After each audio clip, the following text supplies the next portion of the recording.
con el curso del tiempo decidimos ampliarlo para toda la red, cosa de poder, obviamente, reforzar conocimiento y, obviamente, acatar recomendaciones clínicas que los infectólogos nos puedan ir otorgando, ¿ya? Contamos con más de 110 inscritos, hay 147 de distintas comunas, de distintos ámbitos. Hay funcionarios del testeo de trazabilidad y aislamiento, hay funcionarios delegados de epidemiología, hay enfermeros, hay kinesiólogos, hay médicos, hay TENS, hay nutricionistas, hay matrones, terapeutas ocupacionales, estudiantes de diferentes escuelas de la Universidad de Magallanes. Así que a cada uno de ustedes, obviamente, la más cordial bienvenida y aprovechar esta instancia para poder aprender. Sin más que agregar, los dejo con el doctor Muñoz y la doctora Mónica Pinto para que puedan comenzar con su presentación. Hola, buenos días. Voy a cargar la presentación. ¿Me puede avisar, Ángelo, si es que se ve?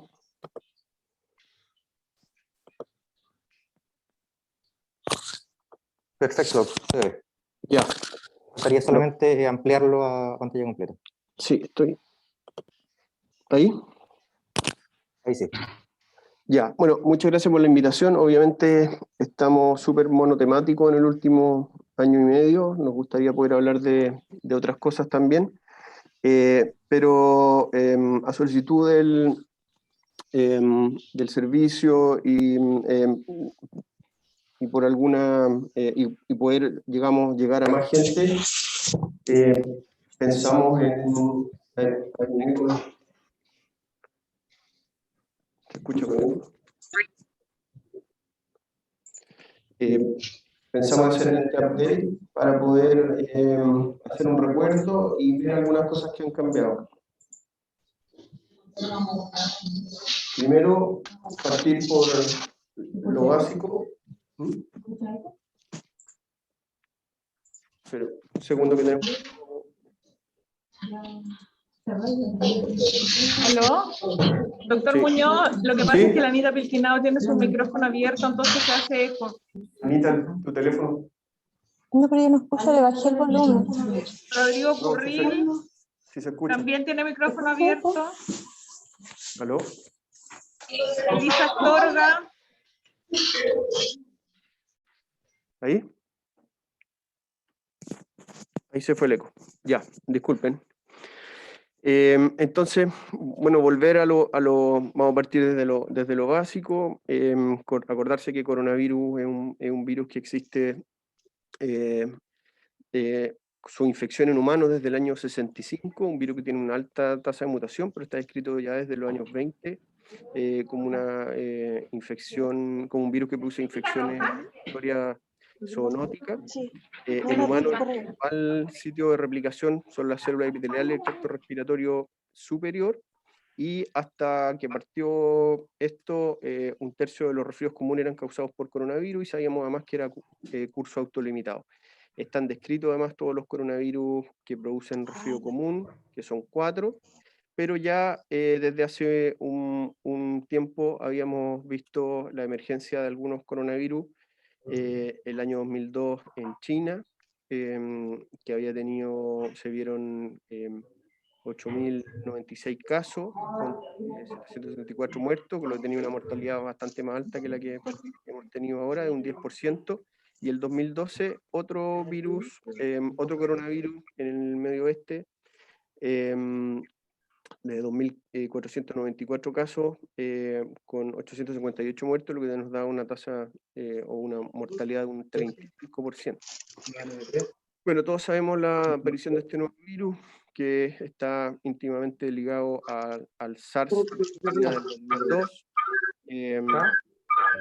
Se nombró como SARS-CoV-2 por su relación genética. Ya obviamente el virus está ampliamente descrito, todo su frecuencia en la región, y la enfermedad que produce el COVID-19.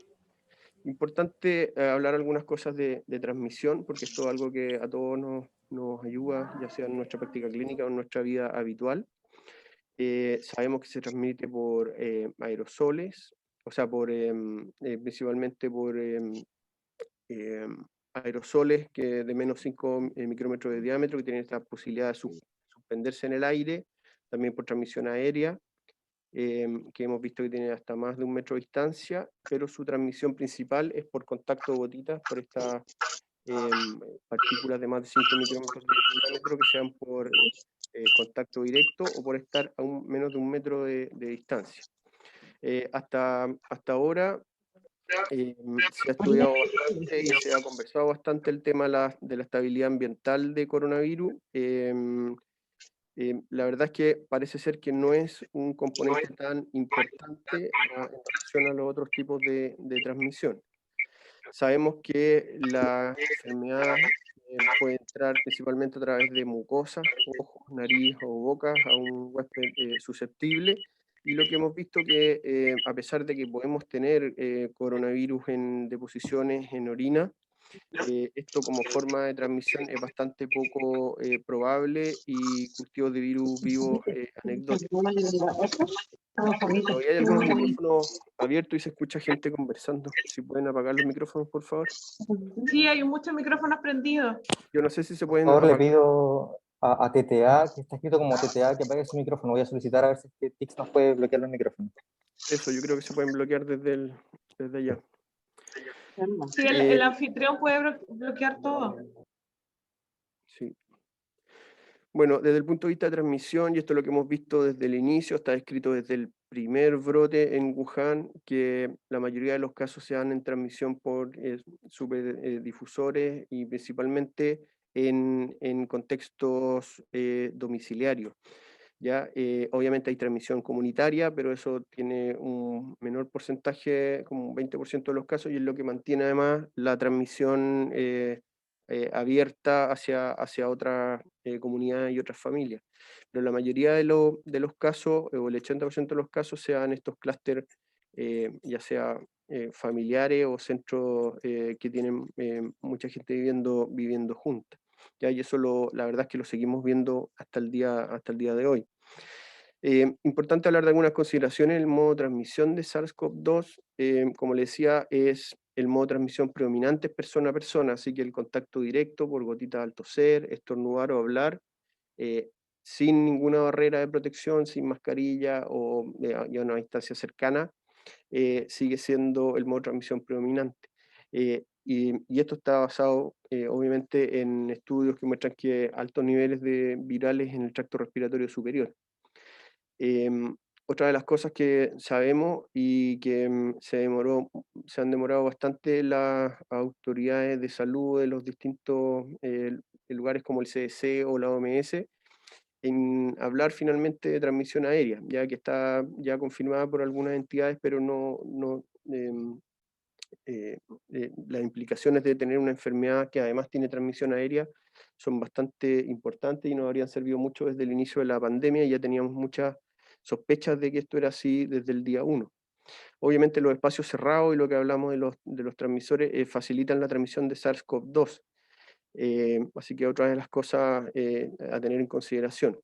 Otra de las cosas importantes es que el virus es raramente cultivable más allá de 9 días desde el inicio de los síntomas. Ya al inicio pensábamos que esto, como encontrábamos PCR positivas hasta por 21 días, tuvimos algunos funcionarios que le hacíamos PCR en marzo, abril del año pasado, y hasta 2 meses creo que tuvimos a alguien con PCR.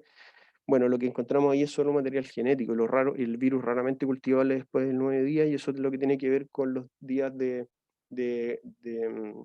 aislamiento, de cuarentena que tiene que cumplir una persona, ¿ya? Y especialmente en enfermedades leves. Hay algunas personas que se escapan de esto, obviamente, que son principalmente inmunosuprimidos, pero también están definidos los tiempos de cuarentena según esto.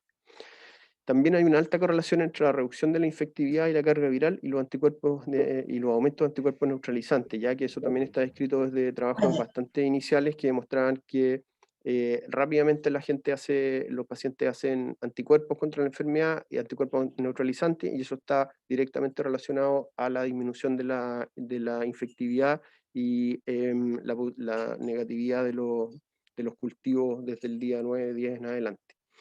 Y lo otro, que la transmisión vertical está descrita, pero la verdad es que sigue siendo bastante poco común. Hay bastante trabajo interesante en relación a la distancia física, que es algo que se ha hecho hincapié desde el día 1 y seguimos haciendo hincapié. La distancia física está directamente relacionada a la transmisión. Aquí les muestro un metaanálisis del Lancet de 172 estudios con 10.000 personas, digamos, que investigaron la transmisión de SARS-CoV-2 y sus otros dos, y estos otros dos coronavirus hermanos, digamos, SARS y MERS. Y lo que se muestra es que en general la distancia a la que pueden llegar es más de hasta 2 metros y a medida que uno mantiene mayor distancia, el cambio en el riesgo relativo es mayor y el cambio del riesgo relativo de protección a medida que uno está más lejano es de 2.02 por metro de distancia. ¿Ya? Así que es importante esto mantenerlo, siempre se ha hablado de 1 metro, pero la verdad es que mientras más lejano esté uno, el nivel de protección es mayor. Desde el punto de vista de la respuesta inmune, lo tenemos descrito acá arriba como semanas después de la infección. Sabemos que inicialmente el RNA viral va a tener un pic que no va a ir más allá de 10 días para virus cultivable, digamos, y también vamos a tener las proteínas virales que las vamos a ver como antígenos. La respuesta inmunitaria propiamente tal, ya sea como IgM o IgG, es obviamente más tardía, así que no son exámenes que no nos van a servir para hacer diagnósticos, solamente para saber si es que un paciente tuvo o no tuvo, y más encima hoy en día estos exámenes están bastante asociados a la vacunación, así que la verdad es que salvo que el paciente no esté vacunado, no vamos a tener mucha información de esto. ¿Ya? Y ahí están más o menos los tiempos en que nos van a servir los distintos exámenes, ¿ya? PCR o test molecular, como lo hagamos, obviamente el más precoz, con la mayor sensibilidad y la mayor especificidad, seguido por el test de antígeno, que también es bastante precoz, que tiene un poquito menos de sensibilidad en relación a la PCR, pero es de bastante ayuda y va a tener tiempos más cortos de positividad, haciéndose negativos generalmente entre los 7 a 10 días, lo que tiene también mucha relación con el periodo de infectividad de la persona, y los test de antígenos que ya son, o sea, y los test serológicos que son más tardíos. Recordar la pirámide que se mantiene hasta el día de hoy. La mayoría de los pacientes van a ser o un cuadro leve o moderado o asintomático, más o menos el 80%, un 15% va a necesitar algunos cuidados como oxígeno o hospitalización, pero no unidad de cuidado intensivo, y se sigue manteniendo el porcentaje de pacientes críticos. Lo que ha ido cambiando un poquito es la edad. ¿Ya? Eso es algo que este virus que siempre nos tiene sorpresas nuevas. Nos ha ido mostrando en el camino que también puede variar la edad a la que nos produce problemas. Como para tener una idea, de un 100% de pacientes, un porcentaje variable que puede ser entre 30 y 40 hasta 50, ahora algunos datos, no va a tener ningún síntoma y se va a hacer rápidamente inmune, en general día 5 o 6, pero igual va a ser obviamente contagioso. Y este es el grupo en que nosotros, por eso se sigue insistiendo en la distancia física y el uso de mascarilla a todas las personas, ¿ya? Obviamente un grupo que no tiene mortalidad. Después viene el grupo que va a ser síntomas leves a moderados. También tenemos aquí considerar a los pacientes vacunados hoy en día con Coronavac. Sabemos que más o menos hasta un 30% de la gente igual puede infectarse. ¿Ya? Va a ser contagioso, hoy día sabemos que hasta el día 9 o 10, va a ser algunos síntomas leves a moderados, y la mortalidad en este grupo también es cero o muy pequeña. Después tenemos el grupo que hace síntomas severos. Este es un grupo que puede mantener a veces tiempos de contagio un poco mayores, 14 días si es que hace neumonía y 21 si es que son inmunosuprimidos. Muchos de estos van a requerir hospitalización, y la mortalidad en este grupo puede llegar hasta un 15%, y en los pacientes críticos, que el 5%, la verdad es que la mortalidad puede variar entre un 25 y un 50%. Hay algunos datos, por ejemplo, de lo que pasó en Estados Unidos, en Nueva York principalmente, cuando tuvieron muchos pacientes, la mortalidad en algunos centros de unidad de cuidado intensivo llegaba hasta un 80%. Ahora, ¿qué pacientes, y esto se mantiene hasta ahora, qué pacientes siguen siendo más susceptibles a hacer enfermedades severas? Principalmente la edad sigue siendo una característica relacionada, pero como vamos a ver en una diapo posterior, la edad ha ido cambiando, principalmente asociado a la vacunación o a la inmunidad que se ha logrado a través de la enfermedad natural. El tabaquismo, con morbilidades como enfermedades renal crónicas, EPOC, diabetes, hipertensión arterial y enfermedad cerebrovascular siguen siendo factores de riesgo para tener una enfermedad más severa. Y lo que hemos visto hoy en día es que la obesidad o el hecho de tener un índice de masa corporal elevado es un factor de riesgo independiente de la edad, y que se ha traducido en mayor mortalidad, incluso en pacientes jóvenes, y hoy día estamos viendo gente en ventilación mecánica de 18 años, 25 años, 30 años, con algunos de ellos con desenlaces lamentablemente fatales. ¿Cómo explicamos desde el punto de vista fisiopatológico lo que pasa con coronavirus? Obviamente aquí hay muchas preguntas que todavía están y respuestas que están pendientes, digamos, pero se habla de estas tres fases, desde una fase principalmente de respuesta viral, que tiene que ver más que nada con la replicación del virus, que sería el estadio 1 o la infección temprana, donde hay síntomas constitucionales leves, puede haber fiebre, diarrea, dolor de cabeza, tos seca, y a medida que esto va pasando empieza a predominar la respuesta inflamatoria del huésped, haciendo esta respuesta inflamatoria mucho más o la responsable, digamos, de todo lo que pasa en la fase de hiperinflamación. Disculpa, hay un Disculpen, no se micrófono. escucha nada con la interferencia de los micrófonos. ¿Se pueden apagar el micrófono, por favor? Ahí. Entonces, como decía, la tercera fase o la fase de hiperinflamación es una respuesta que tiene más que ver con, una fase que tiene más que ver con la respuesta del huésped o del paciente enfermo, y que es esta fase la que hace que muchos pacientes tengan complicaciones graves como síndrome de estrés respiratorio, como shock, falla cardíaca, y finalmente pueden ir a la muerte o a complicaciones severas también asociadas por hipercoagulabilidad.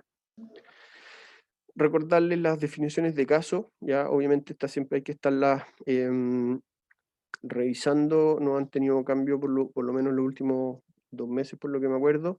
Y siempre reiterar la obligatoriedad de notificar todo caso sospechoso, ¿ya? Y como caso sospechoso, infección por SARS-CoV-2, cuadros agudos con al menos un síntoma cardinal, y estos síntomas cardinales se considera fiebre, anosmia o ageusia, más 2 o más de los que están en esta tabla, todos con congestión nasal, disnea, dolor torácico, calofrío, etc. O cualquier paciente con infección respiratoria aguda grave que requiere hospitalización en una unidad o en el hospital, digamos, ya sea la severidad que tenga. Las definiciones de caso probable, que se incorporó por resultado laboratorio, caso sospechoso con resultado indeterminado o no concluyente por PCR, o paciente asintomático con test de antígenos positivo para SARS-CoV-2. También la definición de caso probable por imágenes, que a veces tenemos pacientes hospitalizados que tienen TAC sugerente, un cuadro clínico sugerente, en que le hacemos PCR, a veces 2 o 3, y nos salen negativas, pero también para nosotros sigue siendo un caso. Caso probable por nexo epidemiológico, en un contacto estrecho con caso confirmado que va a iniciar síntomas, y obviamente el caso probable fallecido, en que el certificado de función establece a SARS-CoV-2 como causa de muerte. Y los casos probables se manejan como casos confirmados. Después tenemos los casos confirmados, que son personas vivas o fallecidas con un RT-PCR para SARS-CoV-2 positivo, o casos sospechosos que tienen una prueba rápida de antígeno positiva. Y la reinfección por SARS-CoV-2 está establecida desde el punto de vista de las definiciones a un paciente que tiene un nuevo cuadro confirmado con PCR o antígeno, habiendo tenido el cuadro anterior más de 90 días hacia atrás. Las definiciones de contacto estrecho, persona expuesta a un caso confirmado probable o un caso confirmado sintomático desde 2 días antes y hasta 11 días después del inicio de síntomas, que mantiene contacto cara a cara menos de 1 metro de distancia por al menos 15 minutos sin uso correcto de mascarilla, así que es importante hacer énfasis en que la gente use bien la mascarilla, o compartir un espacio cerrado por 2 horas o más sin uso correcto de mascarilla, vivir o pernoctar en el mismo hogar o recinto, como hostal, internado, etc. Traslado en medio de transporte cerrado a menos de 1 metro por 2 horas o más sin uso correcto de mascarilla, y obviamente atención directa a un caso probable confirmado sin el EPP recomendado, que las definiciones también están ampliamente descritas. Acordarse siempre que es una enfermedad de notificación obligatoria. Aquí esto lo hago para quedar bien con la gente de la Seremi, no. Y porque nos van a pedir siempre que estemos haciendo nuestra notificación, así que es importante acordarse que estamos obligados como médico cirujano a notificar todas las enfermedades de notificación obligatoria, y obviamente el incumplimiento tiene algunas sanciones asociadas que están dispuestas en el Código Sanitario.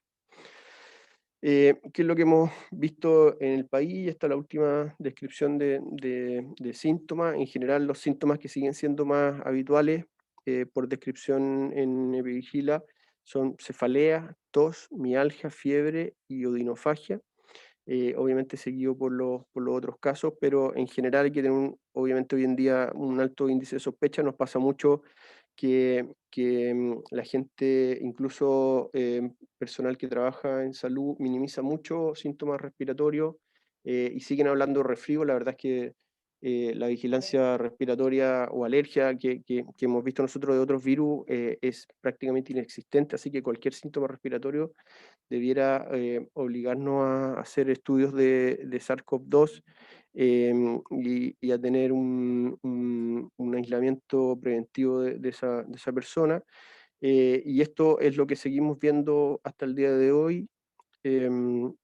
Pacientes que ingresan con estas neumonias extensas, infiltrados muy graves, que obligan a los pacientes a ventilarlo. Muchas veces tenemos pacientes que llegan directo a la urgencia a conexión a un ventilador mecánico y no nos dan tiempo ni siquiera a tenerlo en cánulas de alto flujo o usar algunos protocolos con dexametasona con ellos.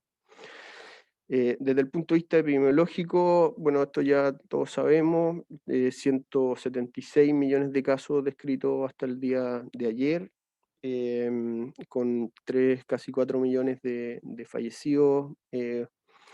Si le creemos bien a las estadísticas, puede que esto sea más, si es que hay algunos países que no tienen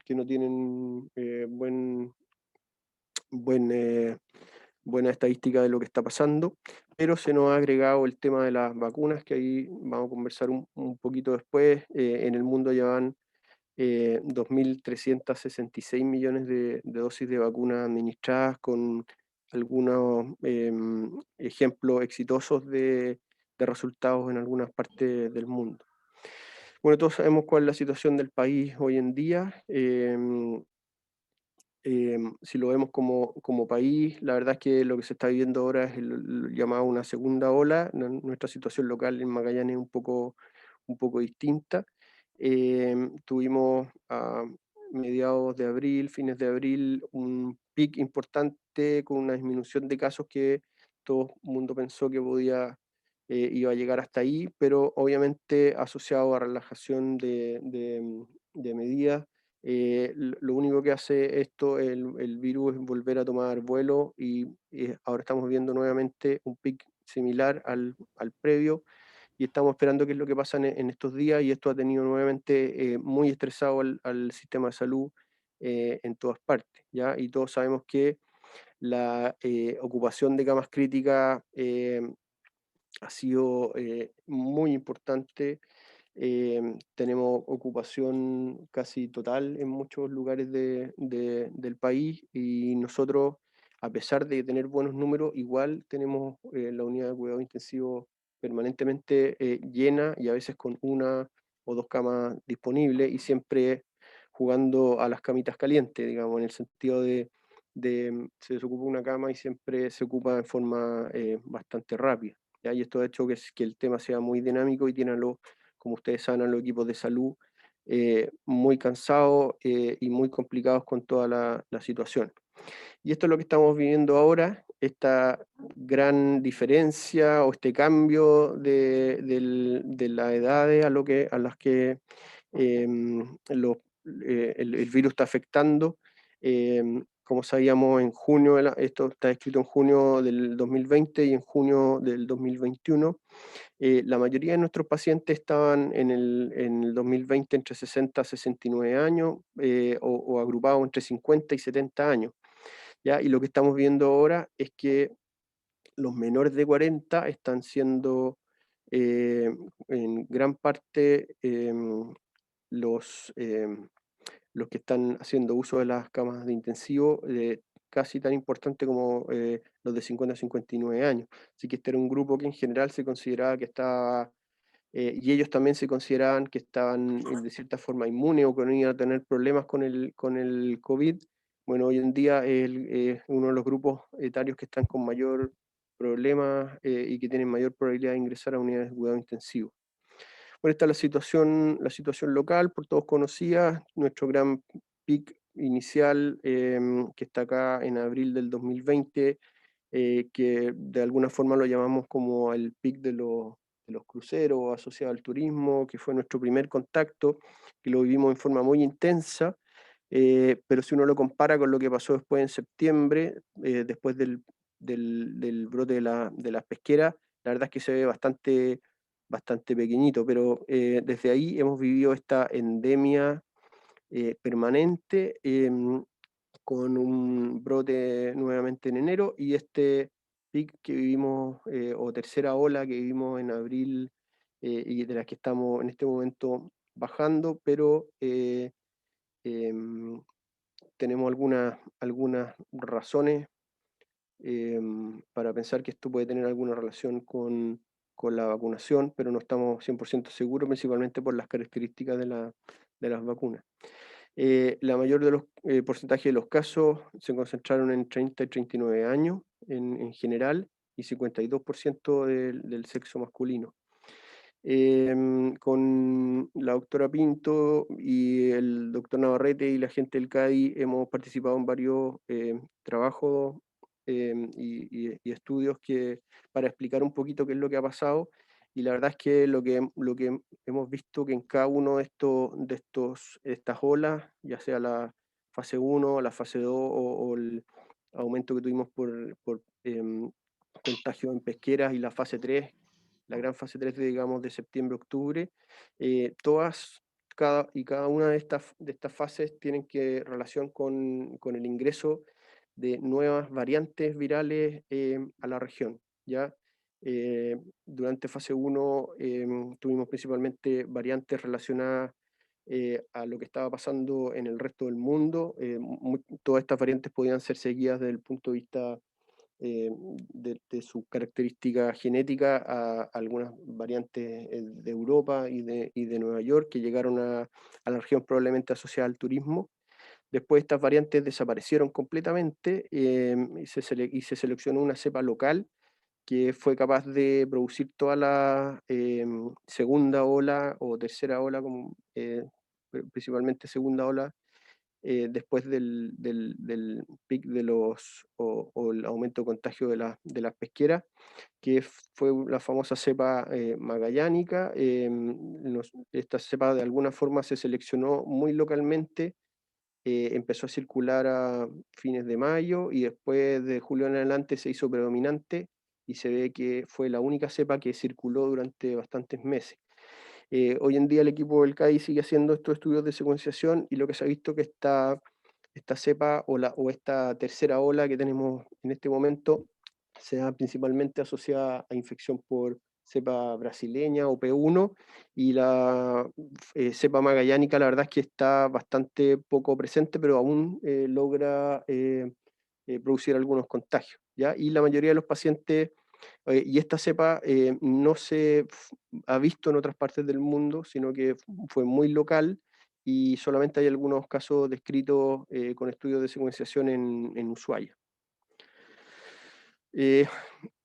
Comentarle algunas cosas sobre tratamiento y muy pensado desde el punto de vista del ciclo vital del virus. El virus lo que hace inicialmente es realizar una fusión a la célula a través del receptor de enzima convertidora de angiotensina, y aquí hay algunas posibilidades de hacer bloqueo a través de anticuerpos monoclonales, de los cuales ya hay algunos que están en venta en el mercado. En Chile no se están usando, y teóricamente también a través del uso de plasma convaleciente, que sería una forma de entregar anticuerpos para prevenir esta unión o esta fusión, de los que hemos visto en los trabajos que nosotros hemos participado, que que no hay ninguna evidencia de que esto sirva, digamos. Después viene una fase de traslación del RNA viral a través de los ribosomas y producir un nuevo virus, y aquí hay dos puntos en que uno podría bloquear. Uno de ellos es la traslación y otro es la proteólisis o el corte de esta proteína a proteínas más pequeñas, que es algo que también se estudió inicialmente a través del uso del lopinavir, ritonavir y otros inhibidores de proteasa, pero tampoco mostraron evidencia de que su uso funcionara.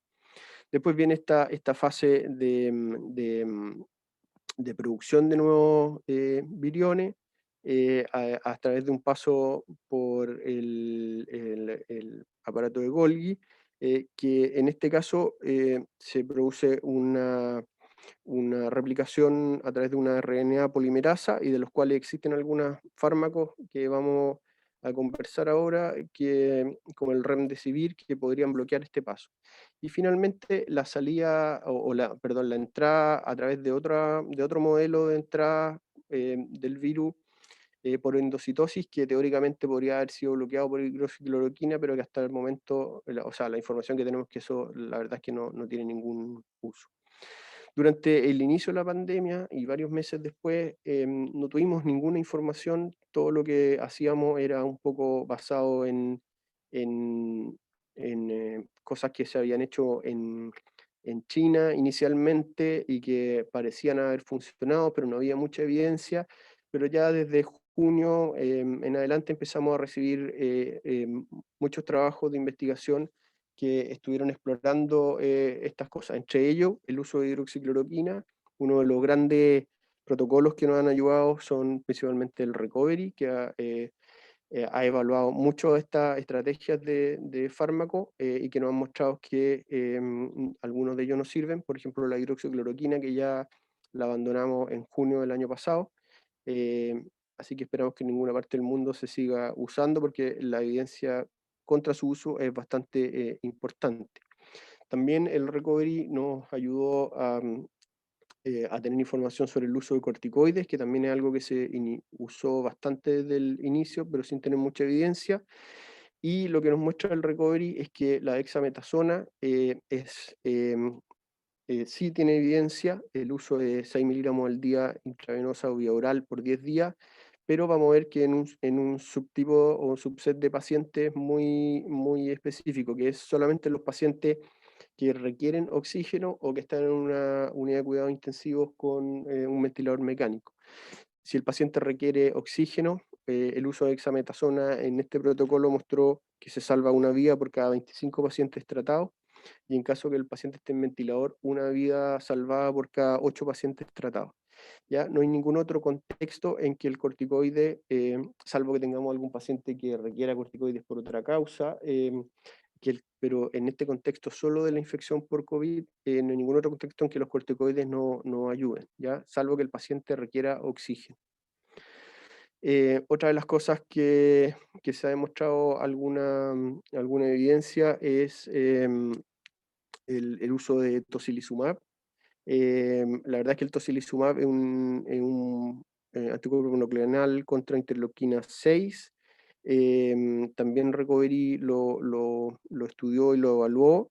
Hay evidencia sobre su uso, pero también en el subset de pacientes muy graves. Y la verdad es que el efecto en mortalidad es bastante bajo y tiene bastante efecto adverso, ¿ya? Así que la verdad es que es algo que no se usa en forma muy importante y no es tan fácil de usar y barato como los corticoides. Así que la verdad es que a pesar de que hay alguna evidencia, se ha visto que esta evidencia no es tan potente y además un fármaco que tiene bastante efecto adverso, y usarlo solo en el contexto de pacientes en unidades de cuidado intensivo. Hasta ahora, en los pacientes con COVID grave y en distintos escenarios clínicos tenemos, la verdad, bastante pocas herramientas desde el punto de vista de tratamiento. Sigue siendo la evidencia principalmente asociada a la prevención. En pacientes hospitalizados con COVID-19 leve o moderado no hipoxémico, no hay beneficio de usar remdesivir o plasma convaleciente, y los esteroides la verdad es que no han mostrado beneficio, incluso han demostrado que producen un poco de aumento de la mortalidad. En pacientes hospitalizados con COVID-19 severos pero no críticos, el uso de esteroides en el protocolo de DEXA de recovery de 6 días, de 6 miligramos al día por 10 días, se podría considerar el uso de remdesivir, pero la verdad es que el remdesivir es un fármaco que no ha demostrado disminución de mortalidad y solamente ha demostrado un poco de mejoría en la recuperación. Es bastante caro y no lo tenemos disponible hasta ahora en el país, y podrían beneficiarse del uso de tocilizumab. Y en pacientes con COVID-19 que están críticamente enfermos, el uso de esteroides en el protocolo del recovery, y también el uso de remdesivir y tocilizumab, pero sabiendo que la posibilidad de que produzcan algunos efectos adversos o no tengan, ¿cómo se llama?, mejoría en la mortalidad como el remdesivir, se podrían usar. Bueno, la segunda parte lo va a hablar la doctora Pinto. Vamos a cambiar la presentación.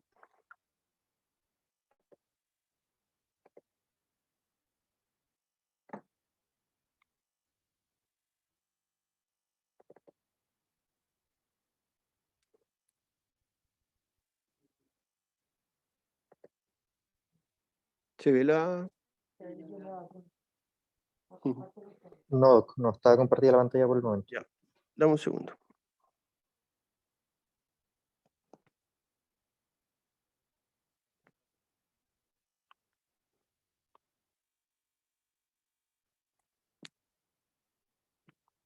Ahí. ¿Ahí? Ahí sí, Doc, ahí está compartido.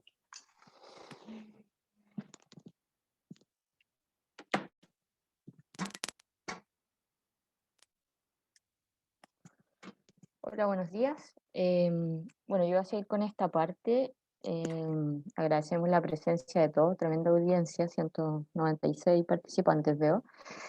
Entonces ya con todo lo que les introdujo el doctor Muñoz, vemos que en ninguna parte del tratamiento del COVID aparecen los antibióticos, ¿ya? Entonces, un poco para contarles que dentro de coinfecciones lo que se sabe de COVID es que son sumamente bajas, ¿ya? Tanto las virales como las bacterianas. Si vemos acá la coinfección viral, mucho menos de un 5%, o sea, perdón, de un 10% está como alrededor del 7%, en distintos, este es un metaanálisis que hay de distintos trabajos, y la bacteriana está cerca del 3%. ¿Ya? Entonces, algo que hicimos al principio porque no sabíamos fue dar antibióticos, dentro de ellos acitromicina particularmente. Sin embargo, hoy en día sabemos que esto no sirve, ¿ya? Este es el metaanálisis más grande que hay, que incluyó 3.800 pacientes, son 30 trabajos, y se vio que más o menos el 7% tiene una coinfección bacteriana que principalmente en estos trabajos está dado por Mycoplasma, Pseudomonas, Haemophilus influenzae. Lo que les podemos contar nosotros sin datos tabulados, pero es que nosotros hemos visto mucho Staphylococcus aureus multisensible. En cuanto a coinfecciones virales, la verdad es que se describe de BRS influenza, pero nosotros hemos tenido muy poco, ¿ya?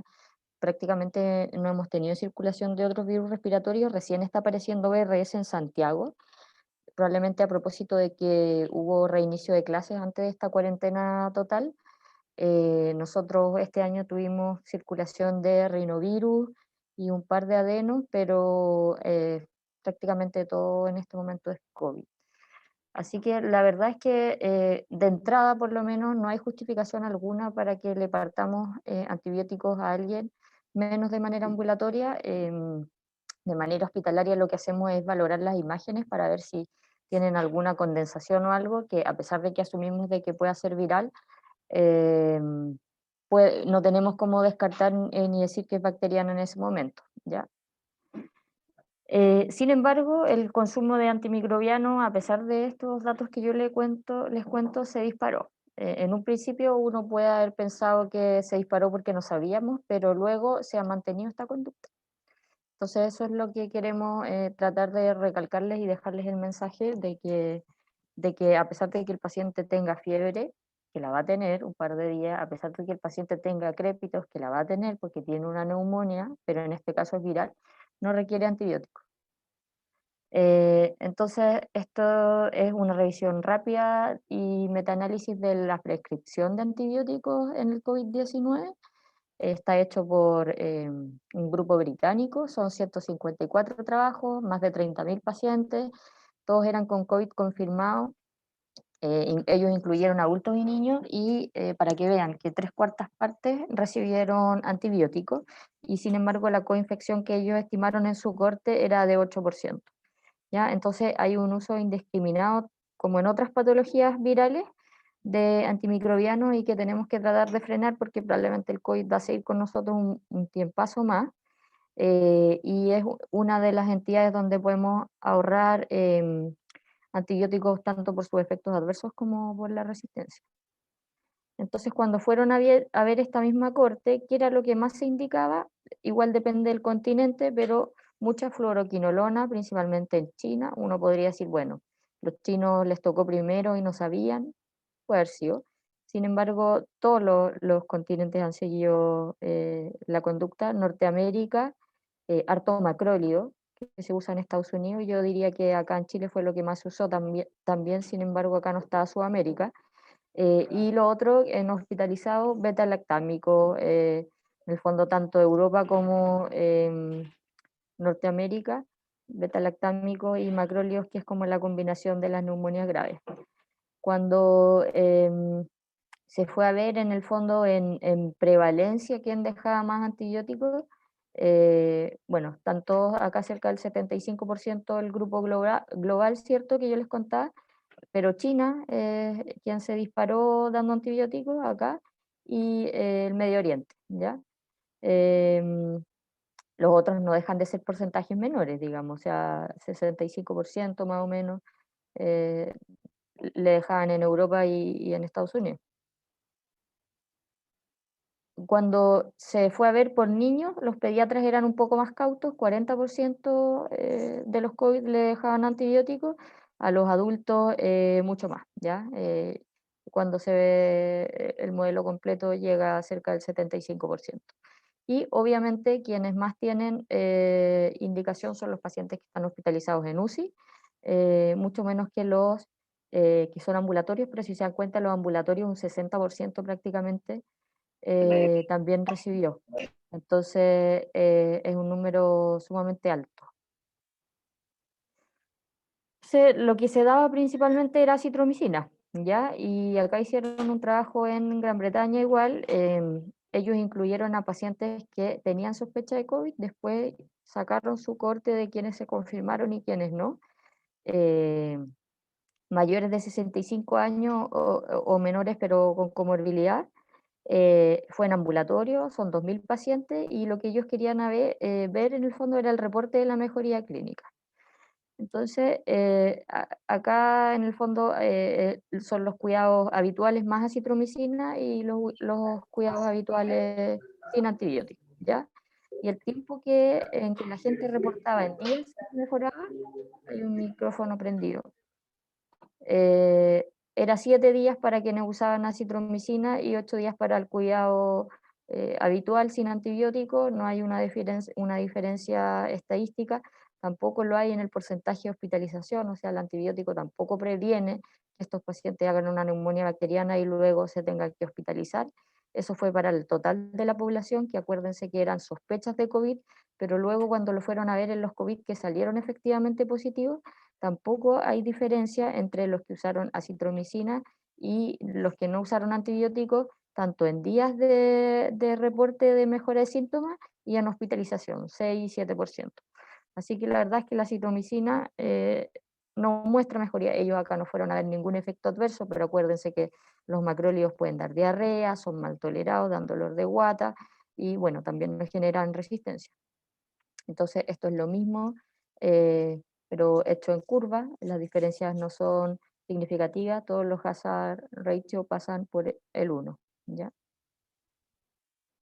Y dijeron, bueno, capaz que eran algún subgrupo, pero en los mayores de 65 de repente puede funcionar o no, y la verdad es que en ningún grupo, todos atraviesan el 1, así que nada dio a favor estadísticamente significativo de la acitromicina.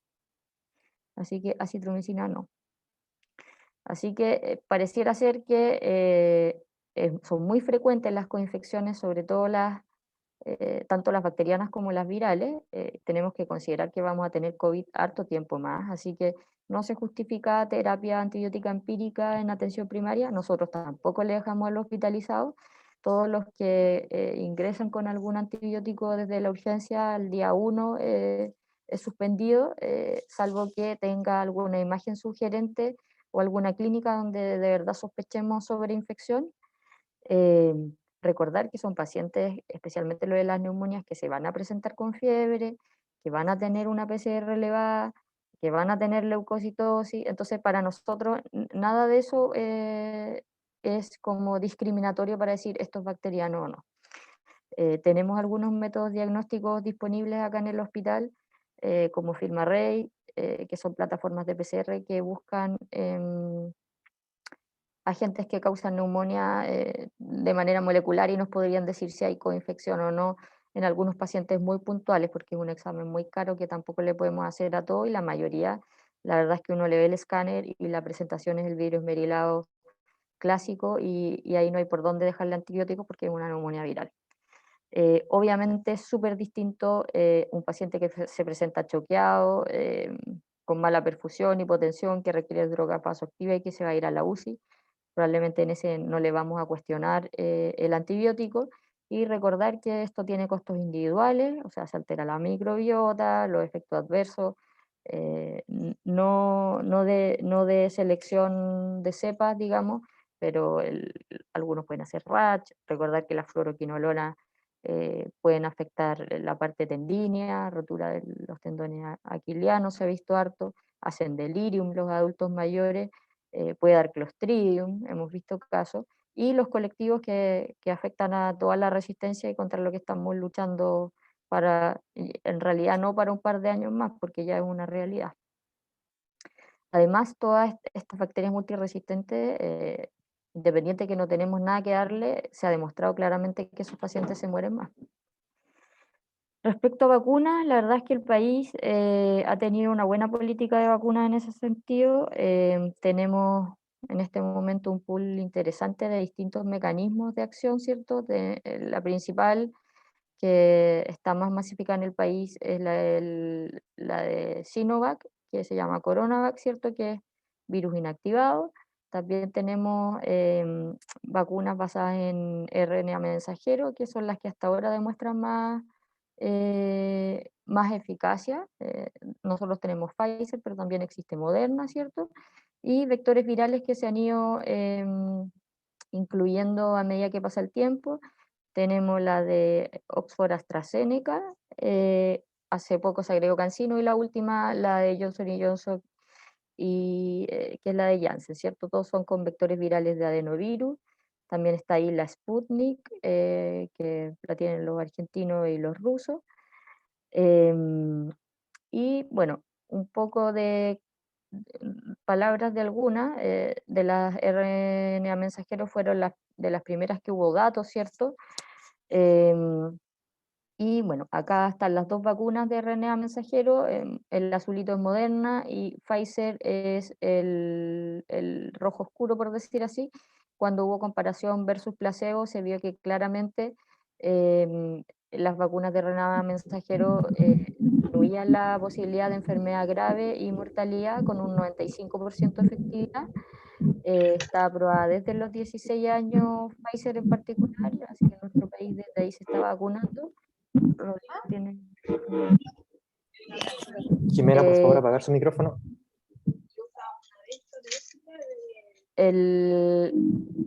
Tienen efectos adversos como todas las vacunas, ¿cierto? Pero son mínimos y versus el potencial de protección que nos entrega. Sí, esa sola la pago. Esa me la pongo como la Jimena, por favor, si puedes apagar tu micrófono. para que me queden bacán las pestañas. Y este. Jimena, por favor, ¿puedes apagar tu micrófono? Ahora. Ya, los efectos adversos en general se ven rápido, 24-48 horas. El más frecuente es el dolor en el sitio de inoculación, fatiga, cefalea, mialgia, artralgia, pero el dolor principalmente es lo que más describe la gente.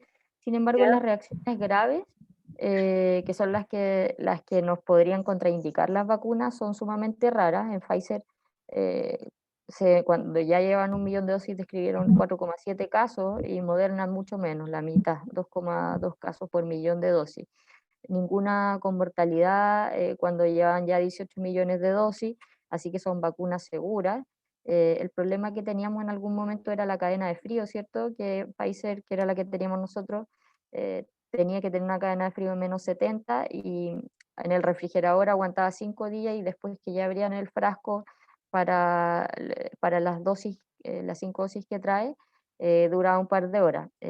Así que eso ya salió Pfizer y demostró en el fondo que esa cadena de frío ya no tiene que ser de -70, así que eso facilita un poco las cosas. El primer trabajo que salió de Pfizer cuando recién se estrenó, por decir así, la vacuna, era la segunda dosis a los 21 días, ¿ya? 3 semanas. Sin embargo, ustedes saben que acá se está haciendo ahora a la 4ª semana, pero ya hay datos de eso también. Moderna la segunda dosis a la 4ª semana igual.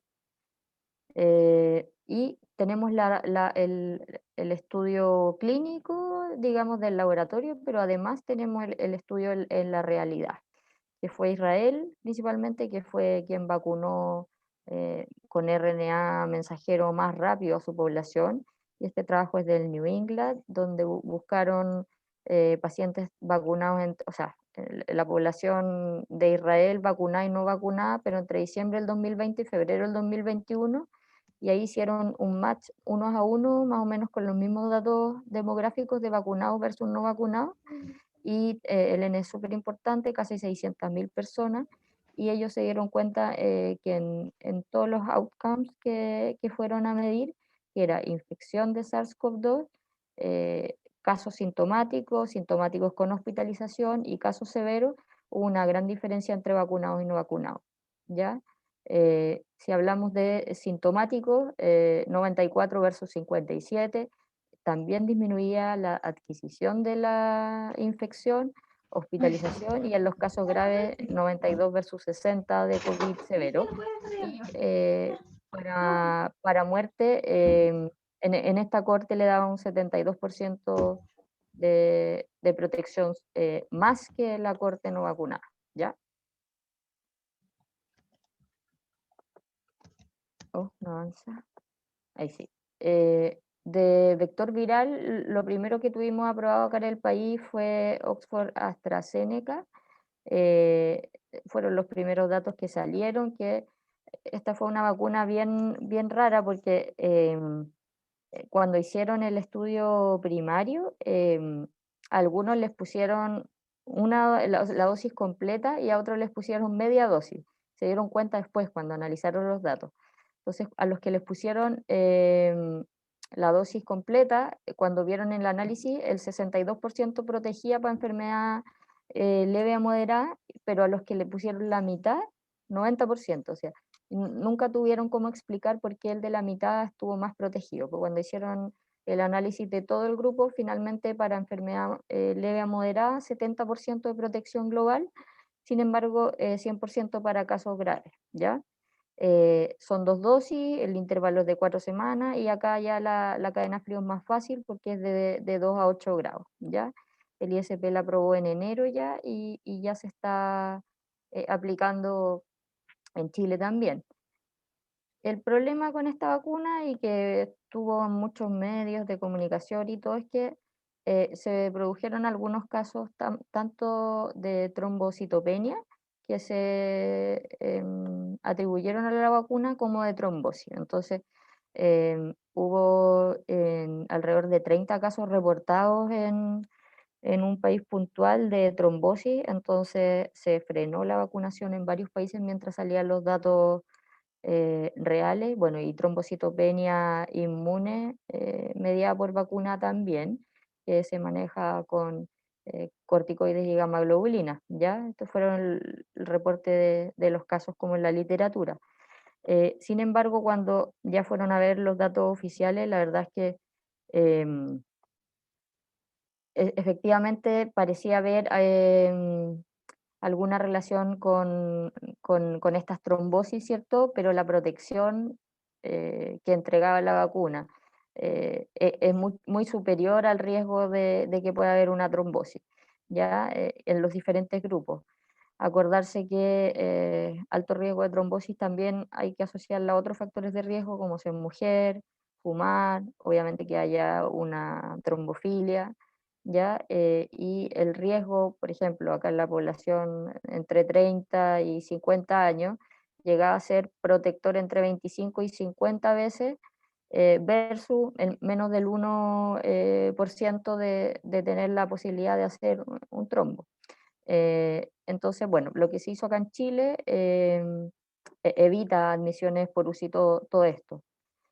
Lo que se hizo acá en Chile es que se empezó a vacunar con esta vacuna a personas de bajo riesgo, dígase hombres, em, y se sacó a las mujeres que podían tener más riesgo y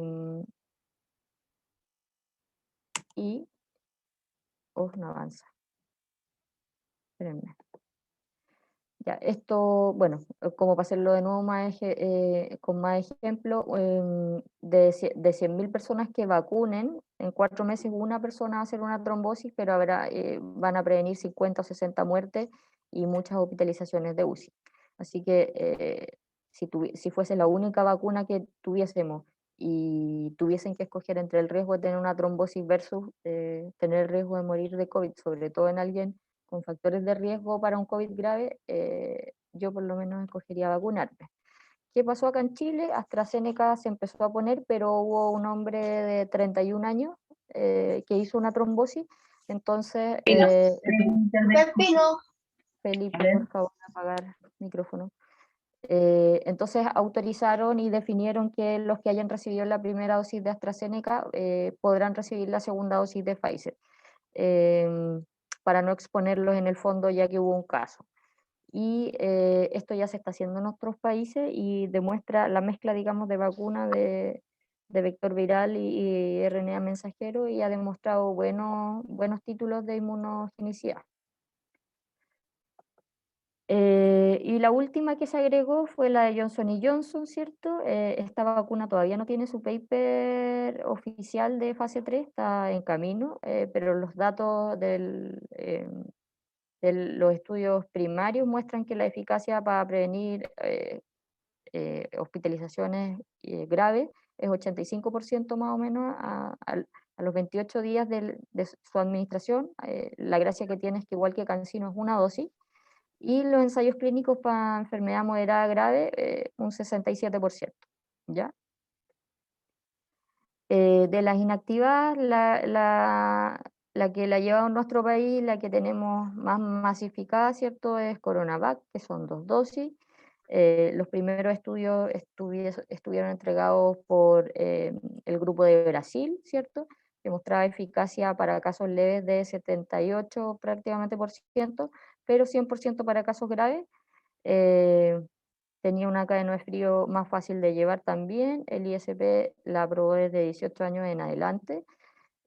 Hay un grupo de la Católica que está participando de este trabajo también y ellos han reportado sus datos primarios, donde tendría una efectividad de 67% más o menos para enfermedad leve moderada, así que es un poco menos que lo que dijeron los brasileños, un promedio entre los dos, ¿cierto? Pero también el ministerio, con en el fondo los datos que ellos tienen del grupo de vacunados con Sinovac, la gente que está hospitalizada, la que ha estado hospitalizada en UCI y los muertos, hacen el cruce, ¿cierto? Y a ellos los datos que nos entregaron es que 14 días después de la segunda dosis de Coronavac, tendría una protección de 67% para COVID sintomático, 85% de protección para hospitalización, para ingreso a UCI 89% y para muerte un 80%. Siguen siendo números buenos, digamos. Es obvio que hay pocas vacunas, yo creo que pueden, o pocas cosas en medicina en general, que pueden dar un 100% de algo, de protección, de efectividad. Y a medida que han pasado el tiempo nos han ido mostrando qué está pasando con la gente que se está hospitalizando, ¿cierto? Porque sabemos que hay gente que tiene sus dos vacunas y que también ha tenido que hospitalizarse, incluso en la UCI, ¿ya? Pero cuando se hace la comparación de los dos dosis, en el fondo, efectiva versus los no vacunados, hay una clara diferencia. Por ejemplo, vamos a ver el grupo de los que estamos viendo harto ahora en la UCI, que son el grupo de 40 a 49 sin vacuna, tienen un 5,7% de probabilidad de ingresar a UCI versus un menos del 1% si es que están con las dos dosis de vacuna. El grupo que le sigue, que podríamos decir que son los de 60, un 15% de caer en UCI sin vacuna, 2,8% con vacuna. Entonces, de que la vacuna sirve, sirve. Obviamente va a haber un cierto porcentaje, hasta un 3% en algunos grupos, de que a pesar de estar vacunados, van a requerir el ingreso a UCI, pero eso está dentro de las probabilidades. Y estos datos son de ahora, de junio, del 10 de junio por ahí. Entonces, era la incidencia de casos de UCI por 100.000 habitantes de acuerdo igual a la edad y así tienen esquema completo. Entonces, de nuevo, los de 40 a 50, que hay muchos hospitalizados hoy en día sin esquema completo, 14 por 100.000 en la UCI versus un 1%, o sea, perdón, 1 por 100.000 en los que tienen esquema completo. Si vemos en los que tienen más riesgo de hacer enfermedad grave o morir, que son los pacientes más añosos, 33 por 100.000 sin vacuna y 8 por 100.000 con vacuna. Así que la vacuna que exista sirve. Dos palabras de estas variantes, ¿cierto? Sabemos que existen las variantes de interés y las variantes de preocupación. Que sea de preocupación va a tener que ver con más con la masificación, ya cuando hay transmisión comunitaria en distintos países, etcétera. Y al principio las denominamos por el país donde las descubrieron, ni siquiera donde las descubrieron, el país de donde apareció la primera, porque por ejemplo la primera de la cepa de Gran Bretaña, UK, ¿cierto? Se descubrió en Japón, pero era de acá. Entonces, para evitar como el estigma de los países y estas cepas que pueden ser más o menos buenas, se decidió ponerles letras griegas, así que nos añadieron dificultad ahora porque yo ya no sé cuál es alfa, beta, gamma, delta, ¿ya?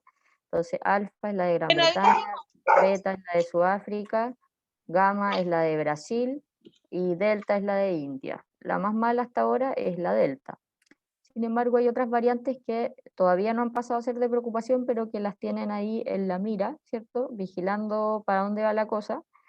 Y esto es del 14 de junio, donde se agregó la famosa cepa andina, ¿ya? Que está denominada como lambda, que es esta C.37, que apareció en Perú, pero que ya está, les voy a mostrar el último informe de variantes de Chile, acá es como el 40% de todo lo que tenemos secuenciado, así que ojo con esa porque en el fondo están viendo para dónde va la cosa, pero ya es una variante de interés y es la que predomina en nuestro país. Entonces acá gamma, alfa, yo le puse acá los países como para acordarme. P1 es la brasileña, que en este momento, esta ha sido la evolución desde diciembre, enero hasta mayo. Estos fines de mayo, los datos que publicaron ahora en junio, hasta el 26 de mayo. Pero si se fijan, la amarilla, que es la andina, esta nueva cepa de interés, ha ido escalando y prácticamente el 40% de las secuenciaciones son de esta, ¿ya? Así que entre la brasileña y la andina se llevan prácticamente todas nuestras infecciones en el país, ¿ya?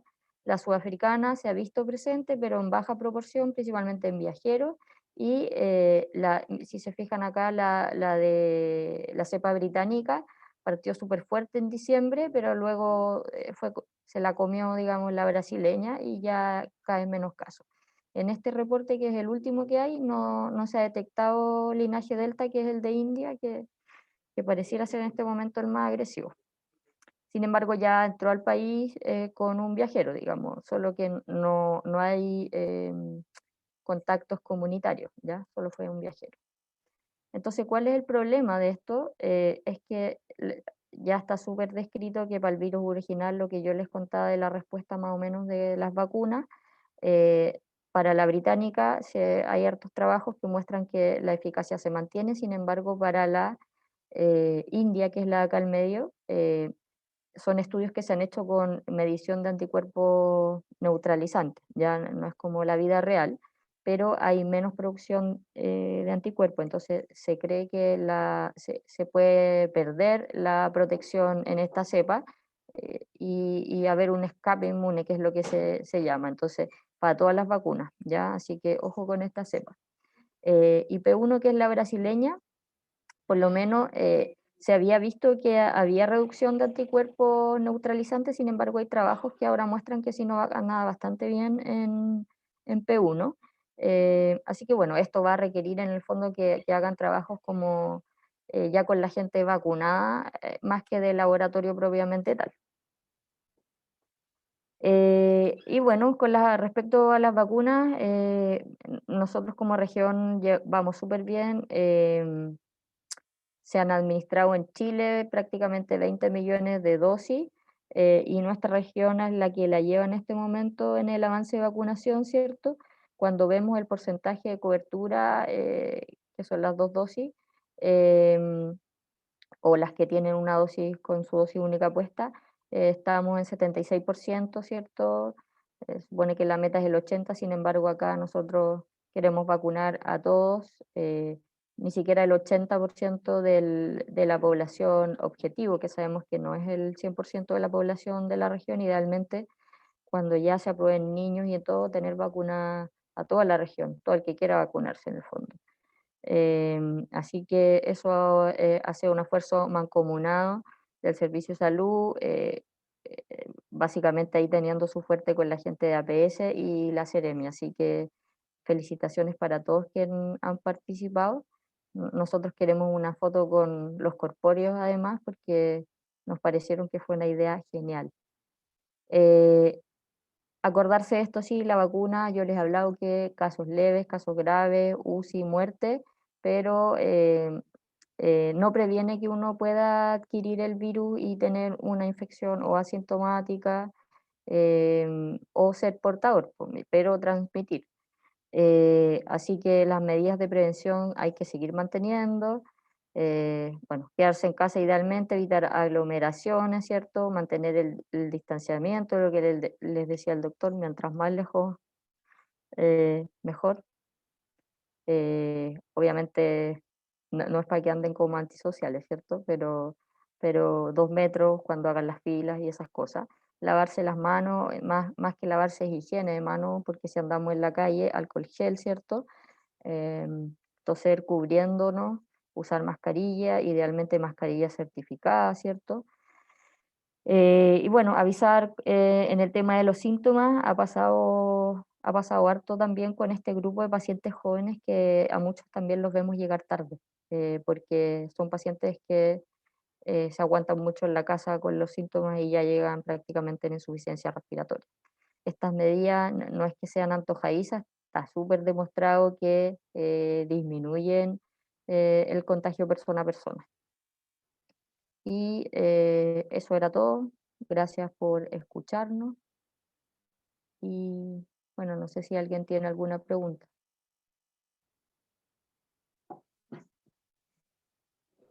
Muchas gracias, doctora Pinto, doctor Muñoz. Dejamos los micrófonos abiertos para todos los participantes que tengan alguna consulta en el chat.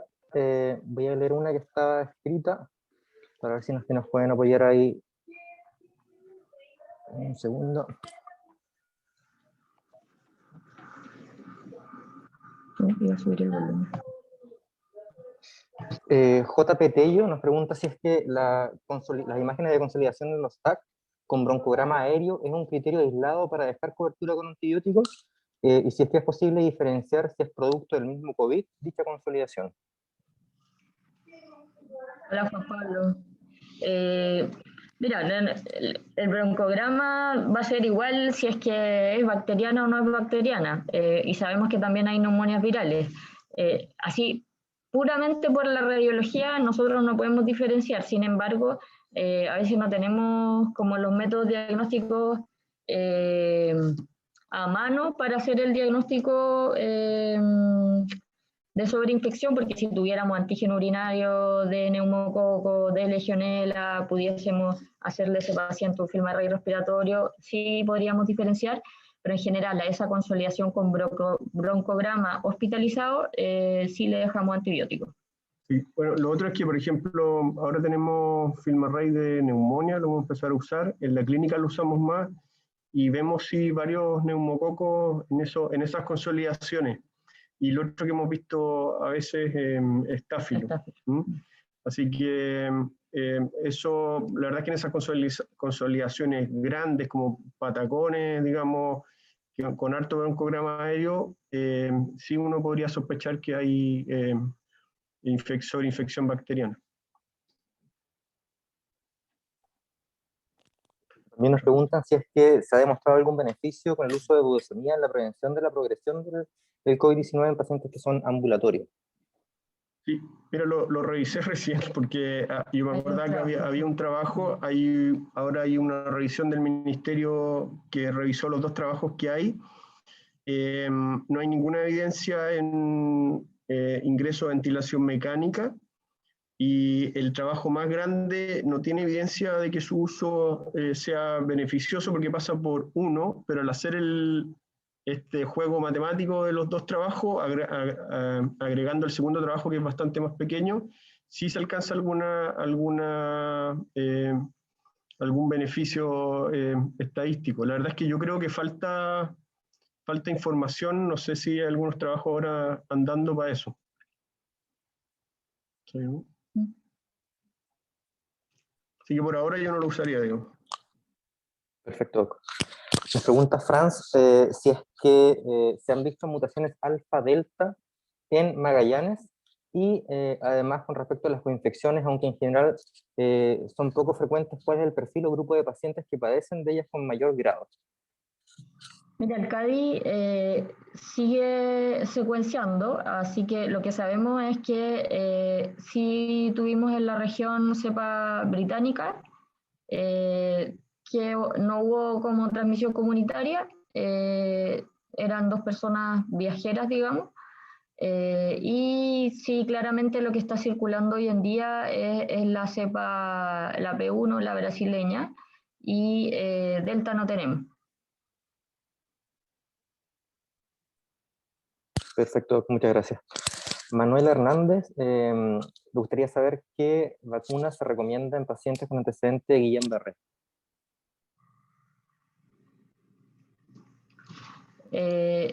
Si ese Guillain-Barré tuvo alguna causa que la explique, la verdad es que recomendamos cualquiera. Si fue un Guillain-Barré por vacuna, recomendamos que lo vea el inmunólogo que ya tenemos en la región, recordar que se llama Carlos Verdugo, así que tenemos esa posibilidad de evaluación. Super. Muchas gracias, doctor. Y además preguntan si es que se indica una segunda dosis en el caso de que los pacientes presenten alergia a la primera dosis. O sea, si fuera una alergia como cutánea, un rash, sí, se puede realizar sin problema. Obviamente a lo que nosotros le tenemos miedo es a la anafilaxia, esa es una reacción que se presenta de manera inmediata, por eso están estos 30 minutos en que se observan y todo, y si alguien tiene historia de anafilaxias también debiese verlo el inmunólogo y ese paciente debiese ser vacunado a mi juicio de todas maneras, pero hospitalizado o en un lugar de observación hospitalaria con carro de paro al lado para que haya adrenalina.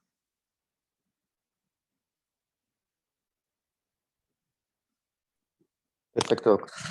Luis Paredes Ampuero de Natales pregunta si podrían comentarnos de evidencia reciente respecto a periodos potenciales de reinfección por COVID-19 y si es que se mantienen obviamente estos periodos de 3 meses que están indicados por la autoridad sanitaria, que eso es independiente. La verdad es que sí hay evidencia de reinfección. Nosotros como región creo que tenemos notificados como 20. Pero en el contexto de los miles de pacientes infectados, la verdad es que sigue siendo anecdótico, ¿ya? Así que parece ser que hasta ahora la inmunidad natural que deja COVID te protege por un tiempo, que parece ser que al menos 6 meses, así que por eso es muy importante que las personas que tuvieron COVID, aunque hayan sido 2 episodios, se vacunen igual, ¿ya? La inmunidad que deja la vacuna es mucho más duradera. Hasta el momento, por ejemplo, los trabajos de Pfizer, con seguimiento ya casi un año, muestran que la protección sigue siendo importante, ya sea en anticuerpos y protección clínica, ¿ya? Interesante además comentar que no sabemos bien qué va a pasar con la vacunación de toda la gente que ya tiene sus 2 dosis, ya sea de Pfizer o Corona o las que sean, que está como rondando, dando vueltas todavía este tema de una tercera dosis, ¿ya? Como para hacer un booster de inmunidad, y estamos a la espera de saber qué es lo que va a decir el ministerio en relación a eso, y si es que los boosters van a ser con la misma vacuna o van a ser vacunas cruzadas, porque hay bastante evidencia de que cruzar vacunas, por ejemplo el modelo de España en que se dejó de usar AstraZeneca, se usó en primeras dosis en muchos pacientes y después se vacunó con un booster de RNA mensajero u otra, en que la mezcla anda bastante bien, ¿ya? Así que eso es interesante saber qué es lo que va a pasar con todos nosotros, ya sea como personal de salud o la población en general. Muchas gracias, Héctor Muñoz. Andrés Cifuentes tiene la mano levantada. Le voy a pedir que active su audio, por favor. Hola, buenas tardes. Muchas gracias en primer lugar por la presentación. Quería preguntar, porque tenemos 2 escenarios en el contexto nacional, bueno, en realidad a nivel mundial, que es por un lado la gran tasa de vacunación y la buena campaña que se está llevando, pero también están todas estas nuevas cepas que van apareciendo. Entonces en realidad es como preguntar qué se prevé hacia el futuro. O sea, finalmente vamos a seguir con estas ondas pandémicas que se dan cada 3 a 8 meses, o finalmente van a ir remitiendo y van a ir bajando su volumen en cuanto a contagios. Yo creo que vamos a mantenernos, obviamente no con estos picos tan grandes de estas olas que hemos tenido, pero sin embargo vamos a estar subiendo y bajando, una a medida que entren variantes nuevas y otra a medida que cada población puntual relaje las medidas, ¿no? Nosotros somos como una islita dentro de Chile, entonces por eso tenemos una realidad como en este momento y a futuro probablemente como asincrónica al resto del país.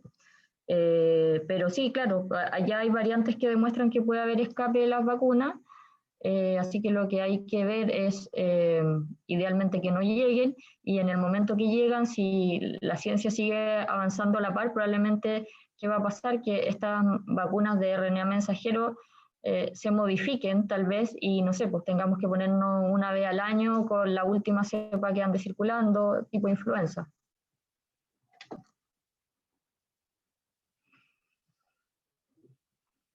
Muchas gracias.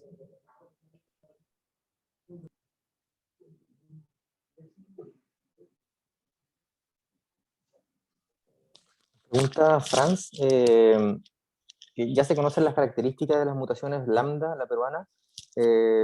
lo que le queda duda más que nada, ¿qué tan contagiosa es? Por ejemplo, en comparación con la Delta, que es 40% más contagiosa según las fuentes del reportaje. Los reportes que hay de esta de la andina son re pocos porque hasta ahora nadie la había pescado mucho. Hay algunos reportes de Perú. Y lo que se sabe es que la mutación que tiene es media parecida a las que ya existían en la británica y la brasileña, que es cerca de la proteína Spike. Así que sí se asume que va a tener una contagiosidad mayor, porque de alguna manera va a ser como que la célula sea más afín a la unión al virus, pero no hay datos todavía de poblaciones ni nada. Muchas gracias, Doc. Y Fabián nos pregunta también si es que existe algún estudio sobre casos de reinfección correlacionados con la gravedad de los síntomas que conlleven alguna hospitalización clínica propiamente tal. O sea, ahí hay casos más bien reportados, pero de las primeras reinfecciones que hubo, habían algunas súper leves que, por ejemplo, estaban descritas los coreanos, que ellos le hacían a todos los viajeros que ingresaban a su país PCR y los mandaban a un hotel sanitario, y ya tenían algunos casos de gente que había tenido COVID, que reingresó, uno en particular, ¿no? Por decir en Tokio, parece, que ingresó de España, y que ese llevaba una variante distinta, tuvo una reinfección, pero la verdad es que pasó los síntomas leves en el hospital. Sin embargo, había el segundo caso como de reinfección, había sido en Nueva York, y la segunda vuelta había requerido hospitalización, oxígeno y todo, versus la primera que había sido como una gripe. Así que hay un poco de todo, pero no hay un estudio, sino que son casos reportados. Muchas gracias, Doc.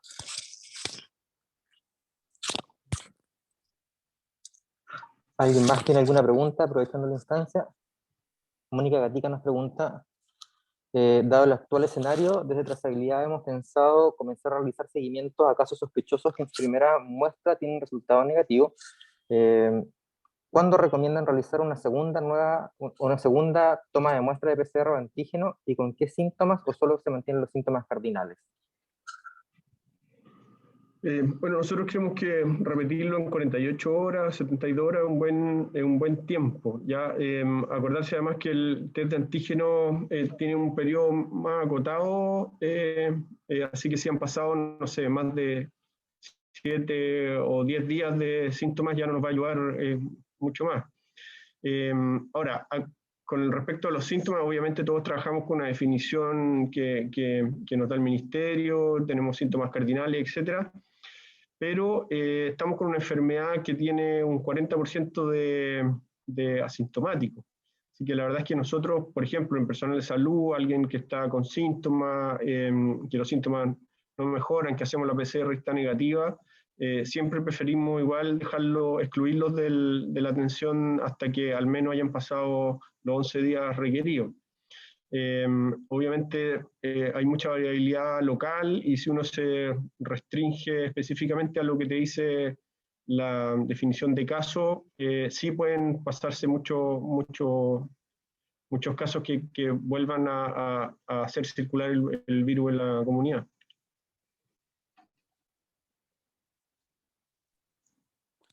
Muchas gracias, Doc. Nos pregunta Constanza desde Cabo de Hornos, Puerto Williams, por un manejo de IAS, y en el caso propiamente tal de Cabo de Hornos, donde se encuentran actualmente en fase 4, ¿qué recomendación de protección al personal podría ser modificado? Actualmente, tanto los funcionarios de urgencia como hospitalizados y los de atención primaria realizan sus atenciones con el EPP completo, bata, mascarilla, escudo facial y guantes, y es posible que en caso...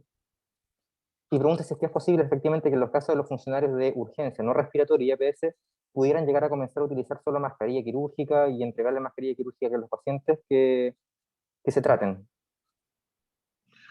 O sea, si quiere como potenciar qué puede hacer, ya sabemos que hay contagio aéreo. Una de las cosas que a mí me ha llamado la atención desde que eso está confirmado por la MS, CDC, incluso el propio ministerio en las vocerías, es que el ministerio todavía no saca como la circular oficial de que hay que usar N95 y no quirúrgica.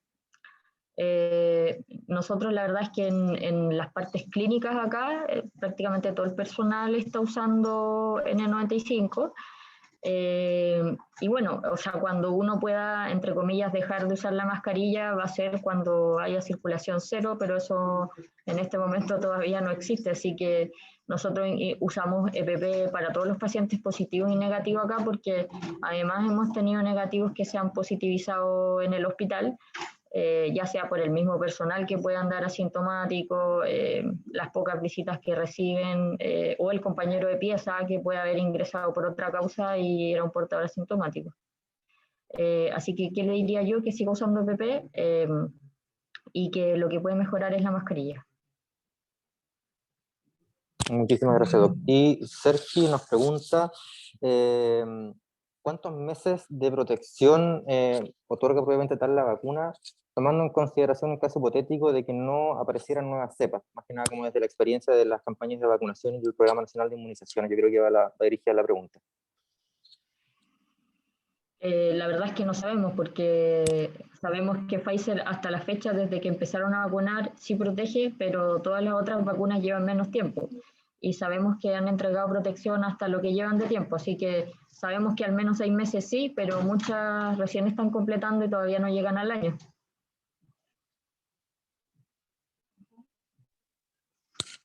Perfecto, Doc. Muchas gracias.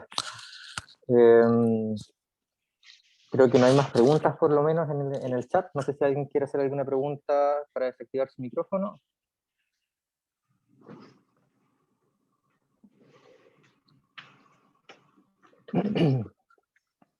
Perfecto. Bueno, doctora Pinto, aquí nos pregunta Mónica nuevamente.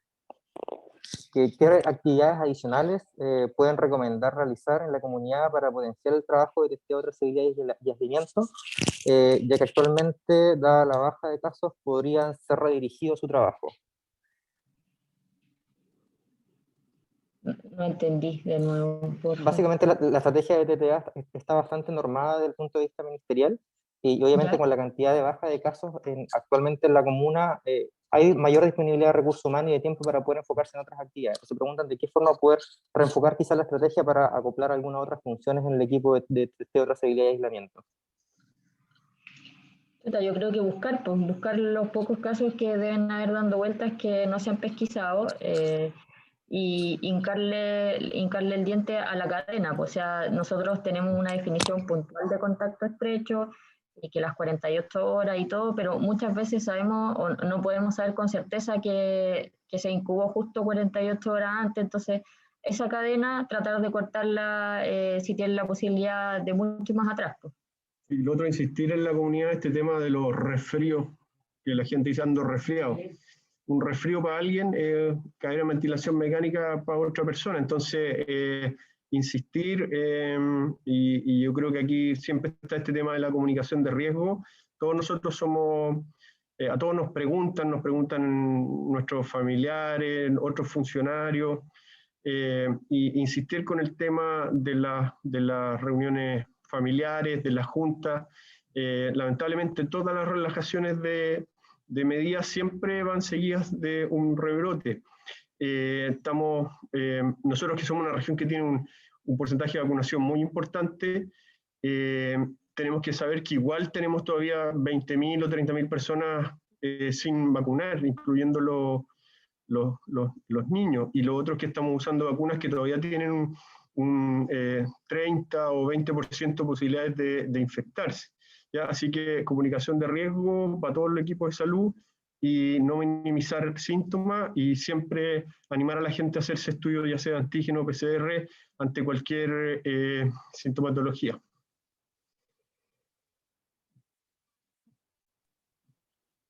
Perfecto. Ahora sí, doctor Muñoz, doctora Pinto, les agradecemos su tiempo, la dedicación que siempre han mantenido, la capacidad de docencia que siempre mantienen con todo el equipo de salud de toda la red de Magallanes. Indudablemente no hay una forma como estándar de poder tratar y abordar a los usuarios. Uno siempre tiene que tratar de, en el momento en que se enfrenta a alguna patología que es desconocida, basarse obviamente en la evidencia, los estudios, los metaanálisis, y se agradece mucho el hecho de que nos hayan podido presentar toda esta información en las presentaciones.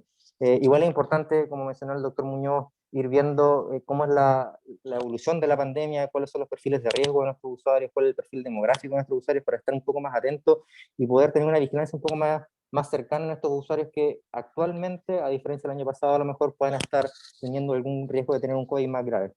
Nuevamente hacer hincapié en el tema de la vacunación, como comentó la doctora Muñoz, todas las vacunas que existen sirven, y si uno compara el riesgo propiamente tal de tener o desencadenar algún COVID grave, que significa un aumento del riesgo de mortalidad, versus la reacción adversa a algún medicamento o alguna vacunación, obviamente los vale en este sentido porque es mayor el beneficio. Les agradecemos a todos su participación, le volvemos a agradecer al doctor Muñoz, a la doctora Mónica Pinto. Hay una duda que queda pendiente en cuanto a la vacunación en pacientes con anafilaxia, dónde se están haciendo, y si es que se están haciendo o no se están haciendo como hospitalizados. Yo voy a buscar la información de acá del Servicio de Salud, a ver si es que puedo complementarlo para poder dar la información certera. Ese paciente puedo debiese responder. tener... Esa vacunación hay que coordinarla si es un paciente privado con la Clínica Magallanes, con la encargada del vacunatorio de la Clínica Magallanes, y si es una persona con ASA, se coordina con la Giorgielli, que es del Hospital Clínico, y ellos la citan al hospital y lo vacunan allá. Hospitalizado no, yo sé que no lo hacen, pero sí con todos los EPP, ¿cómo se llama? Con todo el equipo en caso de una reacción anafiláctica. Pero esas vacunas siempre se han hecho así en los hospitales. Muchas gracias, Moni. Y nos queda pendiente la foto con los corpóreos que nos pidió la doctora Mónica Pinto, así que vamos a coordinar con la Ceremi para poder trasladar los corpóreos al hospital y que se puedan tomar ahí la foto con ambos corpóreos. Bueno, ahí. yo soy la manager de los corpóreos, así que cualquier cosa me dicen y lo coordinamos. Ya, pues gracias a todos por escuchar. Gracias a todos. Muchas gracias, que tengan un buen día, hasta luego. Buena semana. Chao, gracias. Gracias, Doc, muchas gracias, hasta luego. Chao, gracias. Chao. Chao, gracias.